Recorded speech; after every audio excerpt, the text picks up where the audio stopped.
साथियों नमस्कार। आज के इस वीडियो में हम संविधान से संबंधित कुछ इंपॉर्टेंट क्वेश्चन यहाँ करने जा रहे हैं। पहला क्वेश्चन वो है, उद्देशिका का संविधान निर्माताओं के मन की पूंजी है। ये प्रश्न किस विवाद में खड़ा हुआ था? ये सुप्रीम कोर्ट का एक महत्वपूर्ण डिसीजन रहा है। उसका नाम है बेरूबाड़ी वाद। क्या नाम है? बेरूबाड़ी वाद। बेरूबाड़ी वाद में सुप्रीम कोर्ट ने यह निर्धारित किया था कि उद्देशिका, जिसको हम प्रियम्बल कहते हैं, प्रियम्बल संविधान निर्माताओं के मन की एक पूंजी है। इसके बाद आगामी प्रश्न है अपना साथियों, भारत एक अर्ध संघ है, ये कथन किसका है? तो भारत एक अर्ध संघ है, ये केसी व्हीयर का कथन है। किसका है? केसी व्हीयर। इसने भारत को अर्ध संघ माना है। वैसे संविधान की हम बात करें तो भारत के संविधान में भारत को राज्यों का एक संघ माना है, यानी यूनियन ऑफ स्टेट्स। ये हूबहू प्रश्न पूछा जाता है, हम गलती कर बैठते हैं, फेडरल शब्द काम में ले लेते हैं, जबकि भारत एक संघीय स्टेट किसी भी हालत में पूर्ण रूप से नहीं माना जा सकता। हमारी जो व्यवस्थाएं हैं वो मध्यम की हैं, यानी यहाँ कुछ एकात्मक लक्षण भी विद्यमान हैं और कुछ संघात्मक लक्षण भी विद्यमान है। संघात्मक लक्षणों की हम चर्चा करते हैं। वो पहला लक्षण है कि भारत में शक्तियों का विभाजन अलग अलग राज्यों में, केंद्र में किया गया है। जबकि एकात्मक की बात करते हैं तो एकात्मक में भारत में साथियों एक हरी नागरिकता है जो इसको एकात्मक लक्षण प्रदान करती है। फिर जब हम संविधान संशोधन के मुद्दे पर विचार करते हैं तो संविधान में यदि राज्य और केंद्र दोनों इस प्रकार के कुछ अमेंडमेंट्स करते हैं या इस प्रकार के जो कानून सामने आते हैं तो उनमें केंद्र का कानून ही ज्यादा मान्य किया जाता है, न कि राज्य का कानून। तो वो स्पष्ट रूप से भारत को एक एकात्मक देश का दर्जा प्रदान करता है। फिर आता है भारत एक पूर्ण संघ है। ये कहने वाले व्यक्ति कौन थे? ये थे एम.वी. पायली। कौन थे? एम.वी. पायली। पैसे पूर्ण याद रखें, थोड़ा क्लू डाले दिमाग में। भारत को पूर्ण संघ कहने वाले व्यक्ति थे एम.वी. पायली। और भारत को सौदेबाजी का संघ किसने कहा था?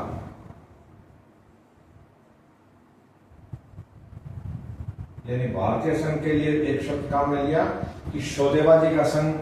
ये शब्द है साथियों मॉरिस जॉनसन का। किसका है? Morris Johnson. इसके बाद आगामी प्रश्न हम लेते हैं, समाजवादी, पंथ निरपेक्ष और अखंडता। साथियों ध्यान रखें, एकता शब्द जब से देश का संविधान बना तब से इसमें संविधान की प्रस्तावना में था, लेकिन अखंडता शब्द नहीं था।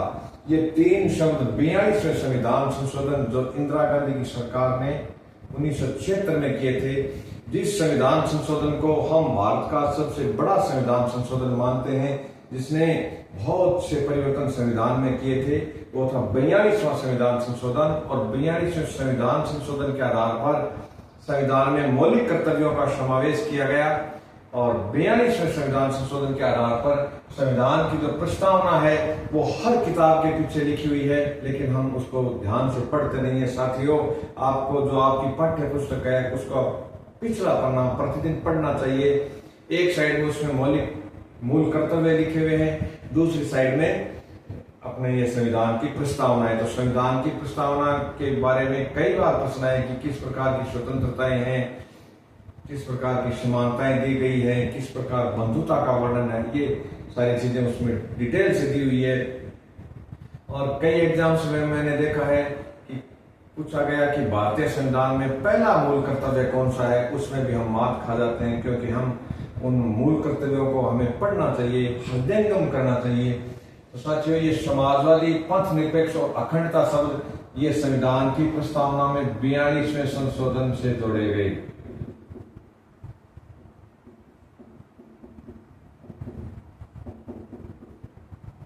इसके बाद आता है संविधान अंगीकृत करने की तिथि।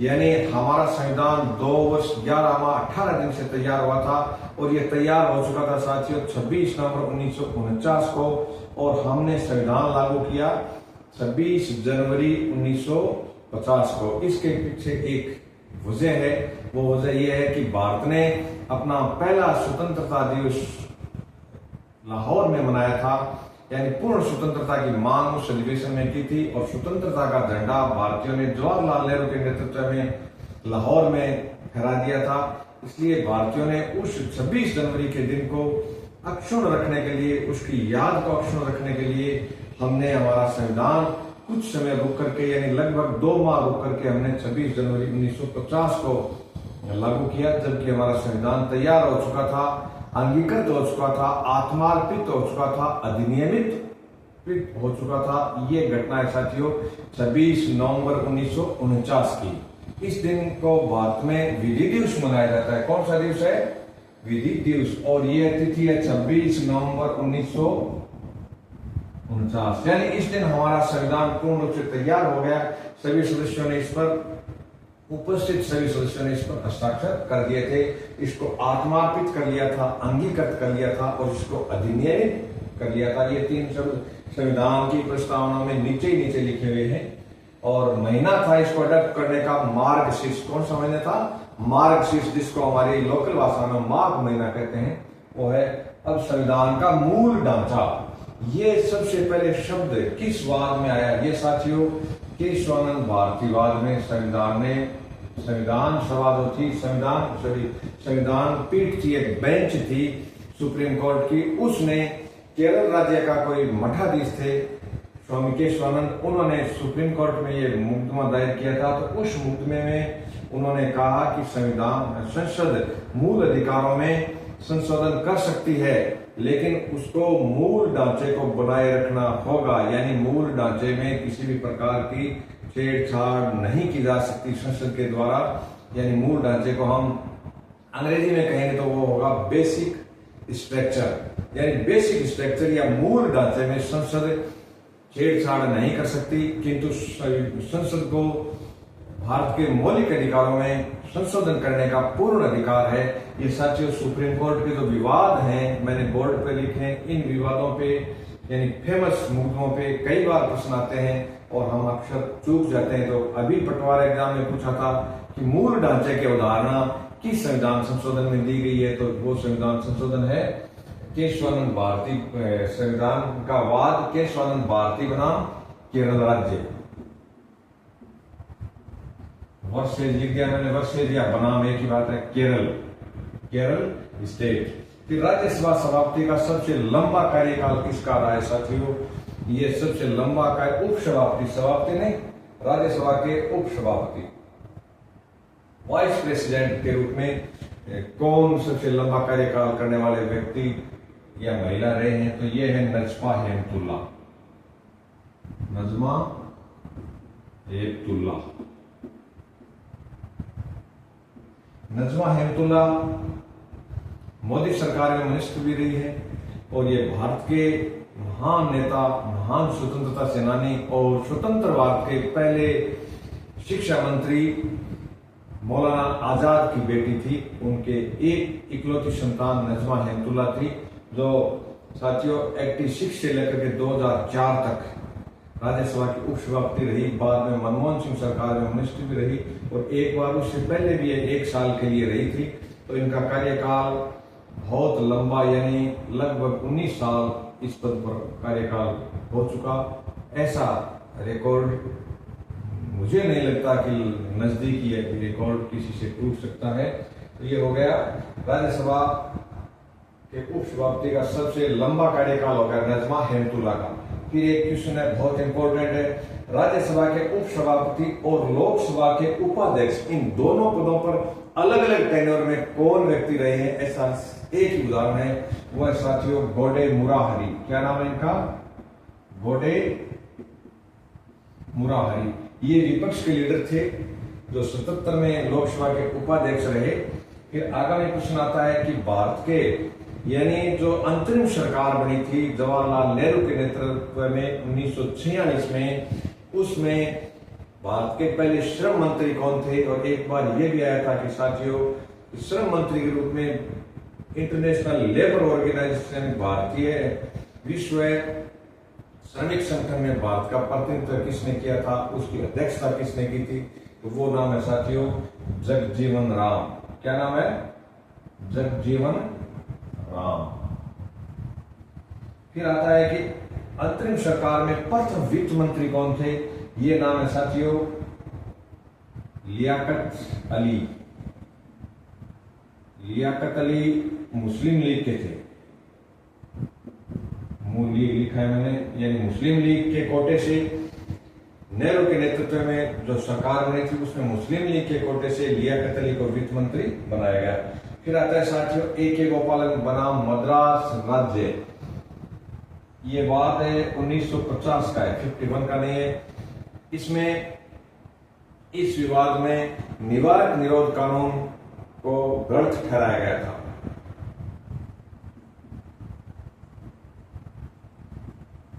निवारक निरोध कानून को गलत ठहराया गया, यानी क्लियरली ये अनुच्छेद 21 का वो उल्लंघन करता था। तो A.K. गोपालन जो मद्रास के थे उन्होंने इसको सुप्रीम कोर्ट में चैलेंज किया। A.K. गोपालन बनाम साथियों ये भारत संघ है और इसके बाद आता है संविधान को हस्तांतरित अपने हस्तलिपि से लिखने वाले, यानी संविधान में जो सुंदर लेखन कला की थी कैलीग्राफी, वो किसने की? वो व्यक्ति थे प्रेम बिहारी रायजादा।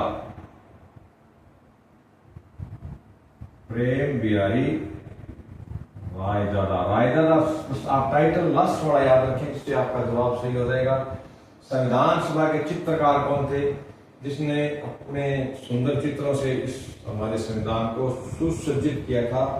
ये थे साथियों नंदलाल बोस। कौन थे? नंदलाल बोस। कई जगह बसु भी लिखाता है, ये बंगाली थे मूल रूप से और चित्रकार थे। फिर आता है संविधान का हिंदी में अनुवाद किस संविधान संशोधन के द्वारा मान्य किया गया? तो ये साथियों 58वां संशोधन। कौन सा संशोधन है? 58वां संशोधन। फिर एक प्रश्न है किसने भारत के संविधान को या भारतीय संघ को सौदेबाजी का संघ का? वो नाम है साथियों मॉरिस जॉनसन। क्या नाम है? Morris Johnson. अब आगामी हम चर्चा करते हैं गोलकनाथ बनाम पंजाब राज्य। ये बात इसमें दिया गया कि सुप्रीम कोर्ट में चैलेंज किया गया। सुप्रीम कोर्ट ने कहा कि संसद मूल अधिकारों में संशोधन नहीं कर सकती।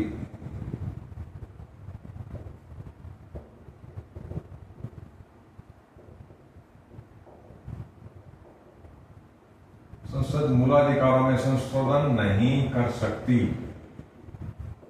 और इस डिसीजन को निरस्त करने के लिए संसद ने एक संविधान संशोधन पारित किया साथियों। उसका नाम है 24वां संविधान संशोधन। ये हो गया गोलकनाथ निर्णय को निरस्त करने के लिए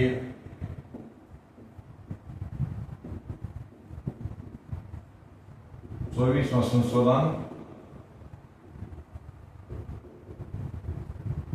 किया गया। क्लियर हो गया आपके? फिर केशवानंद भारती बनाम केरल राज्य की चर्चा हमने पिछले बिंदु में कर ली है। इसमें मूल ढांचे की अवधारणा दी गई। कौन सी दी गई? मूल ढांचे की अवधारणा प्रतिपादित की गई।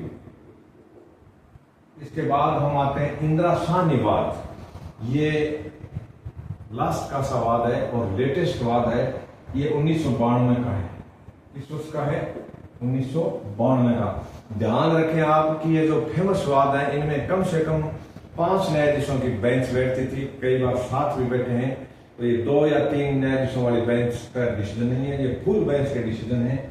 इंदिरा गांधी वाद 1992। इंदिरा शाहनी वाद 1992। ये किससे संबंधित था साथियों?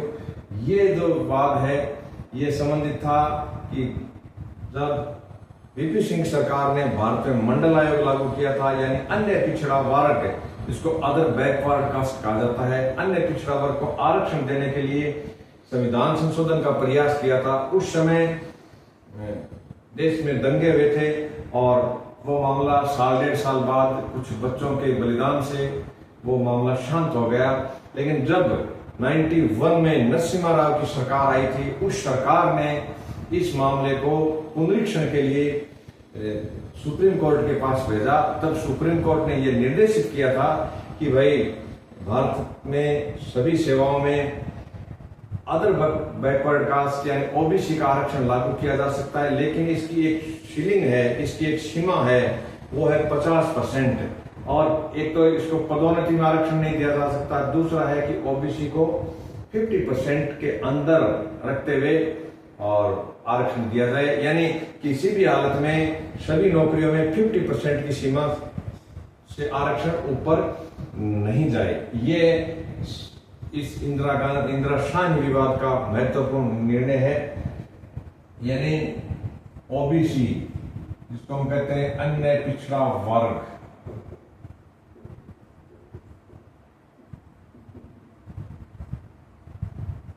आरक्षण लागू किया गया। दूसरा इसमें कि पदोन्नति में आरक्षण नहीं होगा। और तीसरी जो महत्वपूर्ण बात है कि आरक्षण की सीमा 50% से नीचे रहेगी, यानी आरक्षण 50% से ज्यादा नहीं होगा। और चौथा इसमें दे दिया क्रीमी लेयर,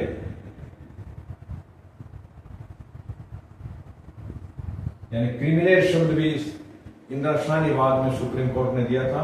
क्रीमी लेयर का अर्थ है कि जिनकी उच्च आय है, जैसे अभी वर्तमान में 8 लाख आय वाले व्यक्तियों को क्रीमी लेयर माना जाता है, उनको ओबीसी रिजर्वेशन किसी भी हालत में नहीं मिल सकता।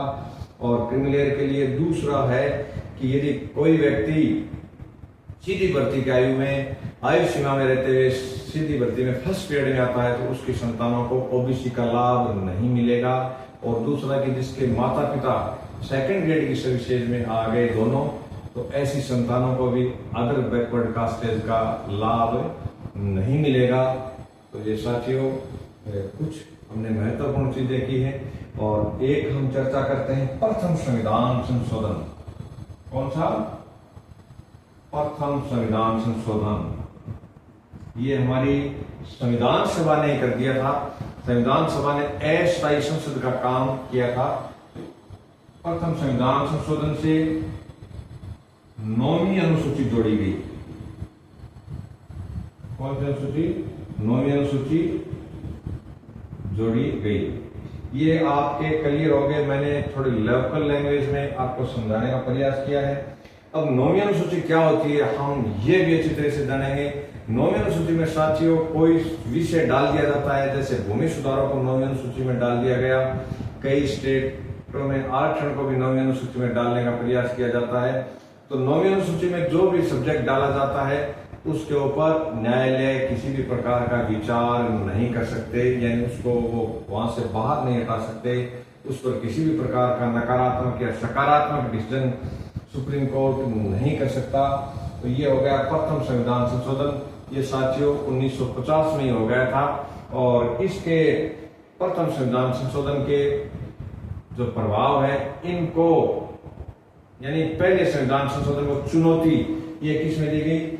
ये थी साथियों शंकरी प्रसाद बनाम बंगाल राज्य, यानी फर्स्ट संशोधन को चुनौती।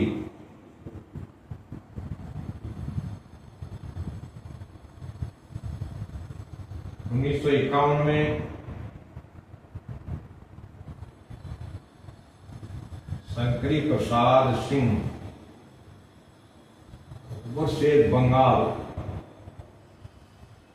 इस विवाद में पहले संविधान संशोधन को चुनौती दी गई, क्योंकि भूमि सुधार भी 9वीं अनुसूची में शामिल कर लिए गए थे। इससे जो देश के बड़े बड़े जमींदार थे उनकी एक सीमा, जो भूमि की सीमा थी वो तय कर दी गई। उनकी बहुत बड़ी जमीन गरीब या भूमिहीन लोगों में ट्रांसफर होनी थी, तो शंकरी प्रसाद उस समय बंगाल के एक लैंडलॉर्ड थे यानी जागीरदार थे। उन्होंने सुप्रीम कोर्ट में पहले जो अपना ये संविधान संशोधन है जिसमें नवीं अनुसूची को बढ़ाया गया और तुरंत ही नवीं अनुसूची में भूमि सुधारों को डाल दिया गया था, तो भूमि सुधार कानून का विरोध करते हुए उन्होंने ये जताया कि ये हमारा एक मौलिक अधिकार है, हम चाहे जितनी भी जमीन रख सकते हैं। लेकिन सुप्रीम कोर्ट ने इस पहले संविधान संशोधन को चुनौती देने वाली याचिका को इस विवाद में निर्णित कर दिया कि ये नई अनुसूची और भूमि सुधार कानून ये सारे सही हैं।